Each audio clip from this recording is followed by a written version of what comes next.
She was just a maid. She didn't speak much. She never sat while others ate. But one day, the billionaire caught her staring into the fridge, again and again, and what happened next shocked everyone. Watch till the end to find out why she was doing it and what happened when the truth came out. This story will move your heart in ways you didn't expect.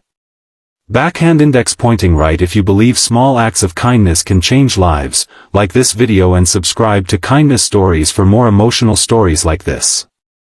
The Winters Mansion stood tall in the heart of Chicago, walls of glass and steel reaching into the sky like a symbol of success and wealth. Alexander Winters was a billionaire known for his ice-cold demeanor and zero tolerance for nonsense. He was ruthless in business, efficient in routine, and had little patience for emotions. His staff knew him as Mr. Freeze, not just because of his name, but because of how he froze out feelings. Among the dozen employees that worked in his massive mansion, there was one no one paid attention to, a 24-year-old maid named Rosa.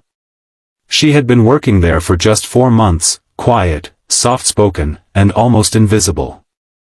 Rosa wore the same uniform every day, patched in places, and her shoes had cracks near the soles.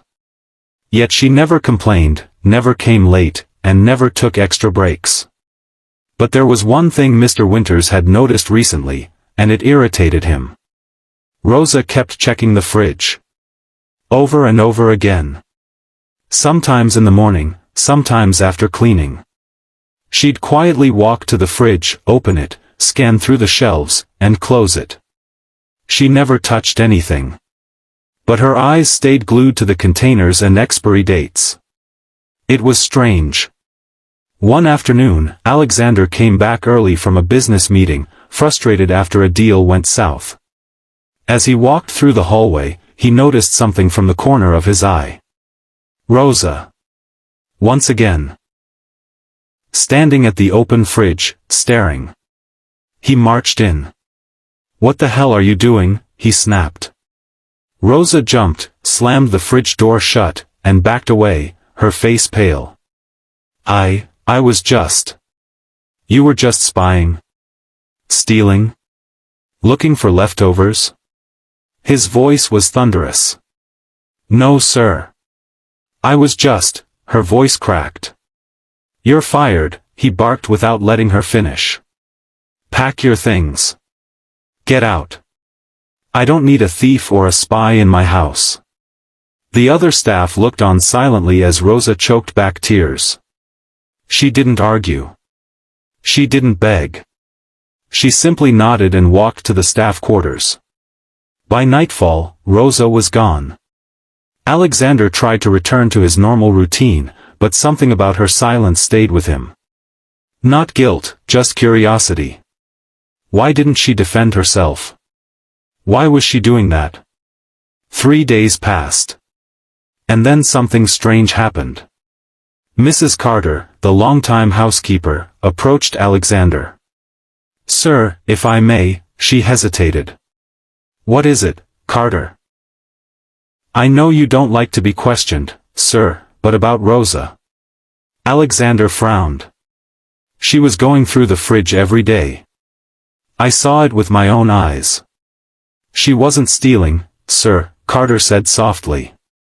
"She was checking expiry dates." "Why?" Alexander asked coldly. She used to take the expired items home. Not to eat them herself, but to feed the kids in her building." "Kids?" "She lives in a shared apartment in a rough neighborhood. She's been feeding 3 motherless kids from down the hall. Their father's a drunk. She never asked for help. She just, quietly took what you were going to throw away. That's all. She said expired yogurt or bread is better than nothing." Alexander stared at her, his mind numb. She also used her own pay to buy them medicine last week. She had a fever that day but still came to work because she didn't want to lose the job. Suddenly, the silence in the mansion felt colder than usual. That night, Alexander couldn't sleep. He stood in front of the fridge himself, staring. Not at the food, but at the truth. How could he, a man with more money than he could ever spend, throw away food while someone risked shame and job loss to feed hungry children. He remembered the way Rosa trembled, how she didn't protest. She must have thought, no one would believe a poor maid. He didn't feel guilt. He felt ashamed. Rosa's apartment was tiny, with peeling paint and a broken heater. She lived in a cramped room on the third floor of a building where the elevator never worked. But it was home. It had been 4 days since she'd lost the job. She had $12 left and had skipped meals so the neighbors' children, Liam, 6, Daniela, 4, and baby Mira, could eat. When there was a knock on the door that evening, Rosa thought it was her landlady. Probably asking for rent again. But when she opened the door, she froze. Alexander Winters. In a black coat, holding 2 large paper bags. She didn't know what to say. "I need to talk," he said. Rosa stepped aside, unsure. He walked in, placed the bags on the small table. "I misjudged you," he began. "I accused you. I humiliated you. I was wrong." She stood quietly, eyes moist, heart racing. "I know why you were checking the fridge now," he continued. "I had no idea. Carter told me. And I couldn't believe it at first. But now I do. I'm not here to say sorry only, I came with an offer."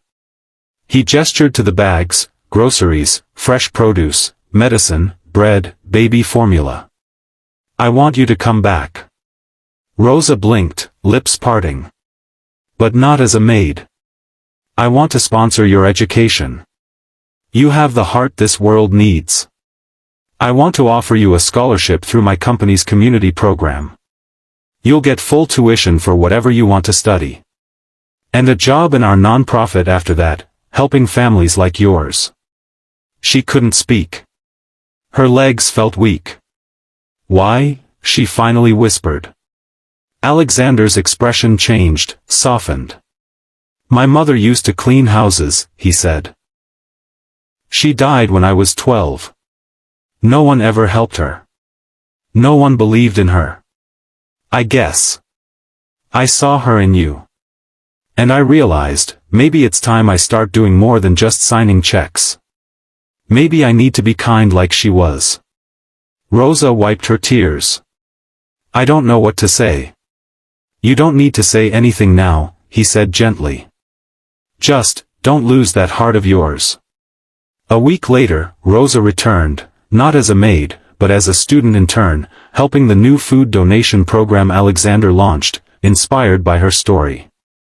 The mansion's kitchen was now a hub where surplus food went to shelters instead of trash bins. The kids she fed? Alexander enrolled them in a private school. And Rosa? She became the director of the program 3 years later, with her degree in community development. People say money makes the world go round, but kindness makes it worth spinning. Sometimes, the quietest people carry the loudest stories. Rosa didn't beg, didn't explain. Yet her silent kindness changed a billionaire's heart. If this story moved you even a little, please like the video and subscribe to Kindness Stories for more powerful tales that remind us, even in a cold world, a warm heart can change everything.